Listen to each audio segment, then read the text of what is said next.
Hey guys, welcome back. Part two of our series. Yes, Welcome back. and it's the final part. So you guys better pay attention or else your MUN's gonna flop and you don't want that. First of all, let's talk about the preparation timeline. Basically, this is where how it's gonna flow for your team and the actual conference. And yeah, so there's unit one. We have been through this on the first episode, which is about learning the MUN, the rules and procedures, and how you're gonna train your team, right? And there's a second video, which is on unit two, which is assembling a team. We're talking about marketing. We're talking about drafting delegate resources, and we also have unit 2.5. So we have budgeting.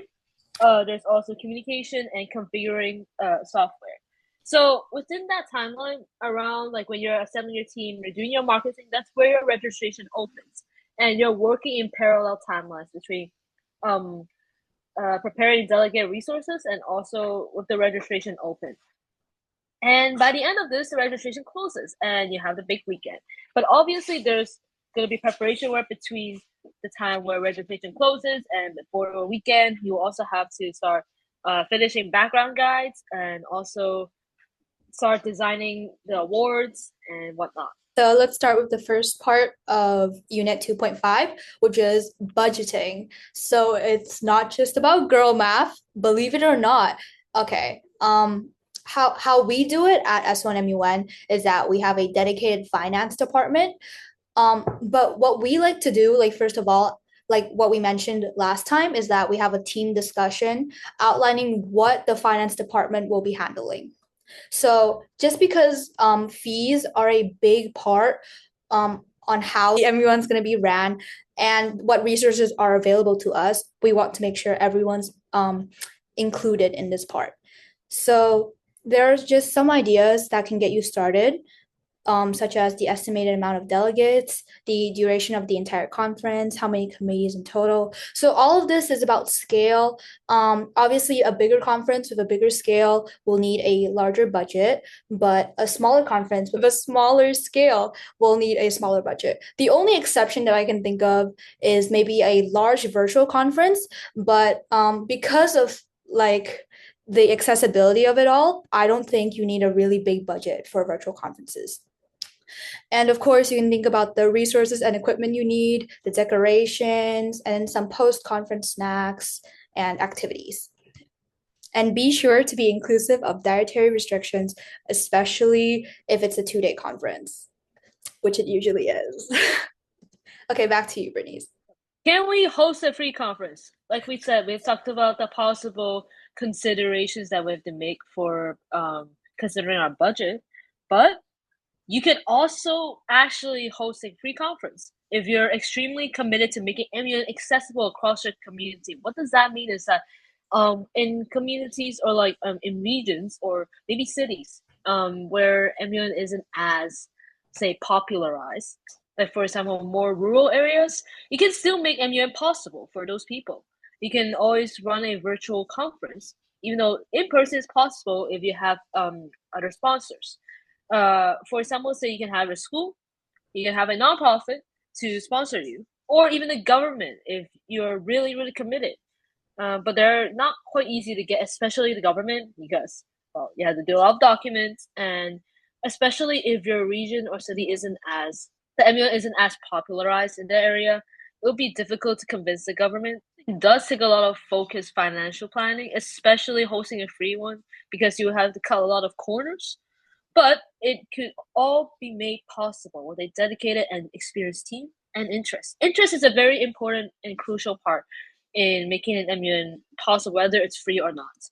Um, Beginner conferences can reach a compromise by offering lower registration fees. We typically recommend $30 to $100. Well, in our MUN, we did like 60 MOP, which is roughly around.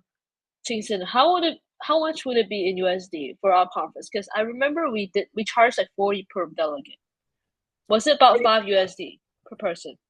Um, it's about yeah, about 5 US. Oh no, it's about yeah, 5 USD per person. So that's Yeah. extremely cheap. Yes, but we still made it possible. But it's obviously because we have like resources that we did not have to pay for. Like, for example, we asked the school to lend their classrooms and auditoriums. So there's always choices if you are willing to commit to it.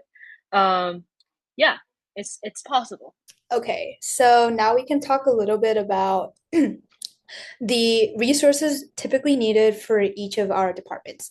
So, as you remember, the finance department is going to be handling most of these resources. So, what we consider to be quite important is that you need a gavel for the chairs, placards with assigned countries, and maybe some decoration in the committee room, as well as lanyards for name tags. Merch is of course optional, but we do think it is a really nice touch to most conferences, even in very small conferences they do try to provide stationery. It also serves a practical purpose, as most people actually forget to bring their pencils or papers, and they need to write down like notes on the note paper to like pass to delegates, and they okay. And then complimentary snacks and tea break.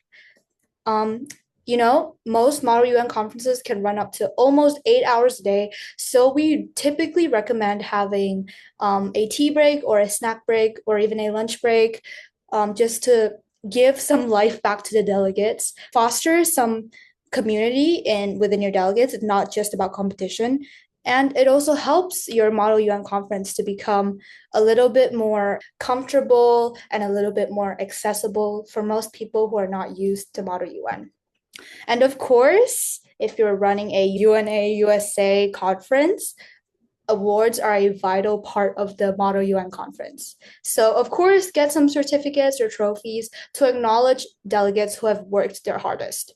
And for the marketing team, some resources you can consider are MUN posters, Instagram/Facebook posts, placards, country tags, banners, maybe a new logo, a website, a signature font, and color palette, and you should keep it consistent.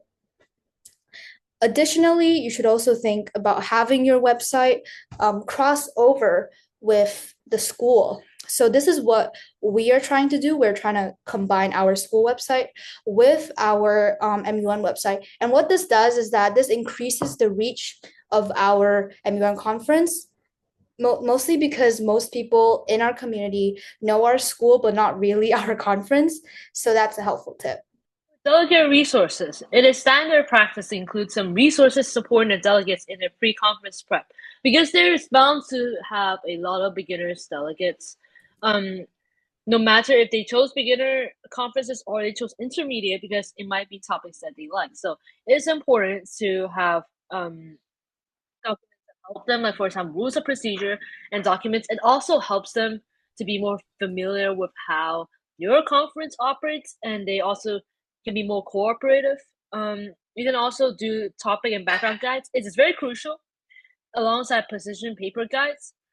They're very essential in every MUN, but there's an exception for position paper guides because some conferences doesn't require them. But otherwise, if you do, um, it will be an extra kind of like a task for delegates to experience. All of these documents are written by committee chairs, and they should be written maybe they should be completed before registration closes. That is the ideal because you give delegates some time to revise and also give them time to prepare for the conference. Um, ensure they are in PDF formats. This because this is the most compatible and keeps formatting consistent. You should state the rules and procedures that your conference is following: THIMUN, UN USA, your own, and etc. It should be concise and also easy to follow. It should be also organized. That is one of the big things that you should be concerned about. And topic guides should contain a variety of standpoints. What does that mean is that for example, say the background guides, it should talk about when it talks about issues, you could talk about different countries that are surrounding this country's main issue and how are they affected by it. Or sometimes when you talk about solutions or like suggestions on how to approach this, you can mention other countries, their own successful methods or measures encountering this issue. So it gives the delegate more of like an open world kind of thing, like where they can explore on which methods they could use in their final resolution. But yeah, that's something that could help the delegates a lot, and they can feel more confident in approaching our conference. Okay, so some additional things that we feel are quite helpful to especially beginner delegates is that you could provide an awards rubric if you are providing awards so that delegates can be clear on what areas they can work on or what areas they can improve in order to better at Model UN in general. So you can also include a glossary of MUN terms, a points in motion table, a procedural flowchart, travel accommodation, and a visa guide for international delegations if your conference is at such a big scale, and some rules for special events such as a talent show, gift exchange, etc. And there is so much more that you can include in your delegate resources. It's extremely personal. Also, we should talk about conference software and paperless conferences. So, when managing debate, MUN Command is the most popular option. It offers timers for motions, roll calls, custom states, special committee modes for Security Council, for instance, and more. There are others, which is MUN Coordinated, WXMUN, MUN World, but we find that MUN Command is the most widely used and also easier to get a hang of. This is something that the chairs have to master when they operate the conference. Also about managing communication. So generally, most MUs communicate via email. For example, say Gmail and Outlook, etc. Delegate resources are typically sent out by email or uploaded to a website. Also use like WhatsApp, Slack, Discord, WeChat, etc. We usually use WhatsApp to because every delegate is can access that app. Also, the Google Suite is also helpful to share resolutions, spreadsheets, and presentations. Um, Paperless Compass would also require some form of messaging software and emulating software. Okay, so here are tips for delegate communication. Pre-conference wise, you should set up an MUN email account. We find that this is the most accessible for any type of conference worldwide. We have not encountered an MUN conference that has not communicated using email, especially to bodies outside of the school, outside of your conference, such as NGOs, schools, guest speakers, etc.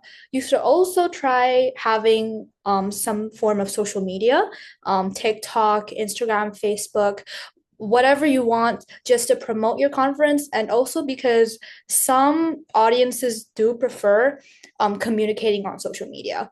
That includes, our um, Gen Alpha people and our Gen Z people. I'm sure they prefer messaging on Instagram way more than email.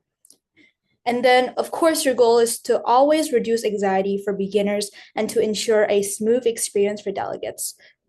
And then during the conference, chairs have the ability to send notes if necessary to communicate with delegates. So typically in an MUN conference, you would see some logistical staff running around with these post-it notes that a delegate or a chair can write on. And then you can deliver it to whoever else is in your committee room. And this makes communication helpful because in the actual UN, as you know, not everyone goes on a WhatsApp group chat and text each other. And you should also have some surveys and feedback for delegates and observers at the end of the conference. Should add some socials and engage with delegates with a Q&A or casual talk. We hope that this lifts the weight of a extremely intensive simulation experience, especially since it is right after the closing ceremony and awards have been announced. And obviously, there will be some disappointed people, there will be some very thrilled people, but you should try to shake that all off with a casual talk. Remind everyone that really we're all just here to have fun, to learn, not just to win awards. And you should also add some background music during break time. It would help calm some nerves down if there was a tense session previously. Back to you, Bernice. Awards, yay or nay? Like Jason has mentioned, awards could also play like it can play a large role in determining the atmosphere and the delegate spirits, because it could make some sessions extremely tenseful, or it could demotivate some people. Um, like say for example, it depends on what procedures you use. For UNUSA, they usually recognize these three awards: Best Delegate, Outstanding Delegate, and Honorable Mentions. Some variations even include Best Position Paper, Best Collaborator, and even Best Dressed Awards. But why does TIJIMUN? This is a specific procedure used that they don't provide or like suggest awards because they believe that competition detracts from the simulation experience and is detrimental to the idea of cooperative problem solving. What sets apart UNUSA and THI and UN is that UNSA becomes more competitive and individualistic due to the importance of awards. Like I said, some delegates are just not that keen on aiming for an award because it makes people more selfish and they might make more personal choice rather than coming together and actually form a solution that works best for everyone.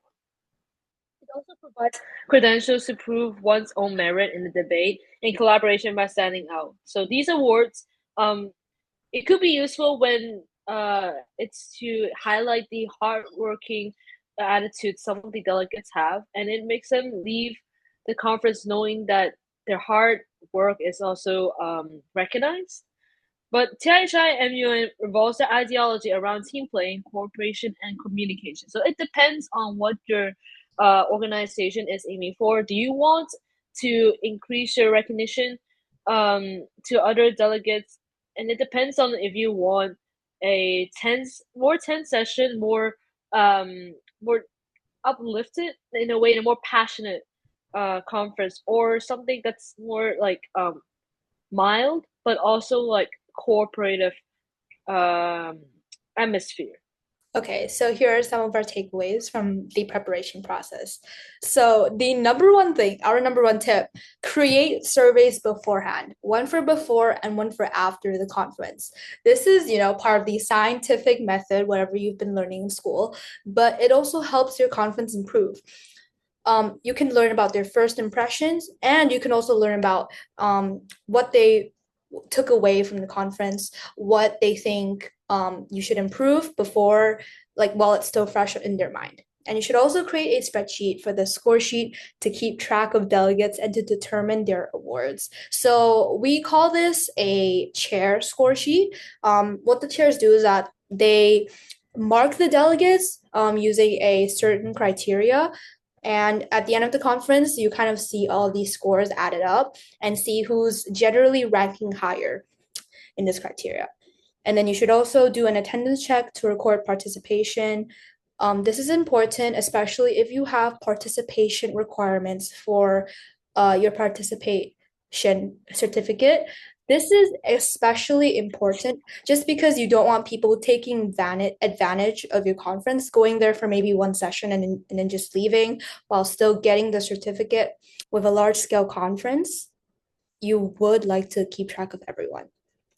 You should also test out the seating arrangements and audio, the delegates' visibility to the projector, and the volume of speech from the podium.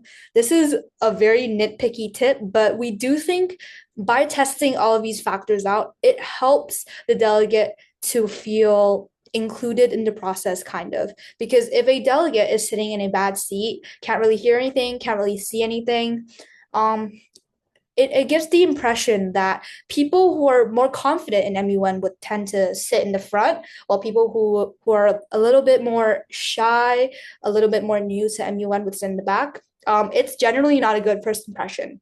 So you should try checking out these factors and making sure that the entire auditorium can receive generally the same quality. And then you should also provide a beginner session, like a beginner's delegate training session for a few days before the conference. This especially helps if you want to increase accessibility, and you should also prepare a thorough introductory presentation for delegates. Should explain and guide them through simple rules and expectations like no drink, no food, no AI, stuff like that. And then for the Secretary General and the Deputy Secretary General, and me and Bernice still haven't worked on this yet, is the commencement and encouragement speech in the beginning. So this kind of sets the mood for the entire conference. And I mean this because if you have a speech that's like, okay, guys, good luck, remember to win awards, it's like, it's not going to do anything for the motivation of the delegates. After all, an MUN conference is entirely dependent on what your delegates learn from the experience and how much effort they put into the experience. So you should also ensure that tasks are clear, checked in periodically. We also just suggest creating a timeline and deadlines within to keep track of the preparation progress. So we haven't done this for the first parts of the S1MUN preparation process, but once we actually start putting deadlines to tasks, we have noticed that our team has become significantly more productive just because they know like, oh no, we have to finish it by then, and it really helps section out the task to not make it feel overwhelming. Okay, back to you, Bernice. We're reaching to the end of the timeline for for example, say this edition's MUN. So let's say registration has closed and everything has set. Actually, it's not everything has not been set. There's gonna still be preparation work. For example, say because when you do these MUNs at your school, you yourself is also a student at that school, and you have your other school works, you have other extracurriculars. Sometimes you might not meet those deadlines exactly. It is useful for pacing how the team progresses, but there will be times that you have to make the deadlines flexible even after the registration. So don't be too hard on your team and give yourself some space to breathe. Things will happen. Contrary to our namesake, there are times where you will flop.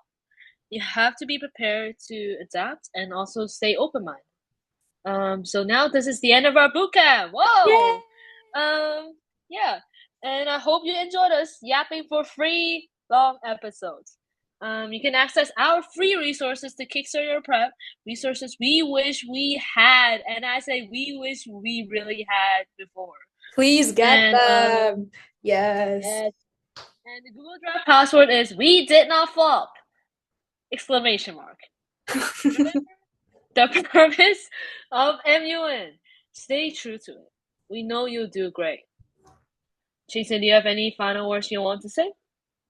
Yeah, I mean, when we started our first MUN conference, we kind of didn't really know what to do.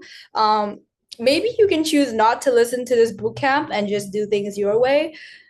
Whatever happens, you just have to accept that it happens. You get what I mean? Just let things happen. If you can't control it, then you can't control it. If you get 10 delegates for your conference, then you get 10 delegates. Don't take everything too seriously. It's not the end of the world. Deep in the sense that you should find fun and you should also balance your passion and interest and Yes, seriousness definitely. in this. Yeah. That's for the experience. Everything's for the experience.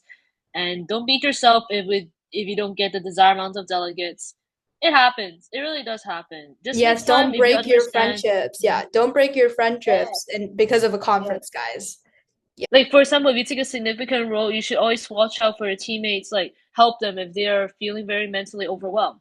That really helps keeping your team together, despite anything that will flop. So yeah, there's that. Yes, guys. Well, enjoy enjoy whatever's ahead of you. Um So, guys, we're always still learning. Me and Bernice, we're still learning. We're not perfect. These are all the tips we've learned completing almost two iterations of S1MUN. And we know that maybe you can follow these tips and your conference will flop, or you follow these tips and the conference will work out somehow. But it doesn't matter. What matters is that you enjoy doing it. Yeah. Any final words before we end this? I think that take these tips like maybe with a grain of salt and sugar. Um, just do things because things will be flexible and things will not always go your way. Again, you just adapt. That's how you should go for this. But also remember to follow those deadlines because once you get too flexible with those deadlines, you will definitely flop. But yeah, that's not a threat. It's reality. That's it, really. Merry Okay, yeah. Christmas, guys. Merry Christmas, guys. Bye, guys. Have the best Bye time of your bye. life.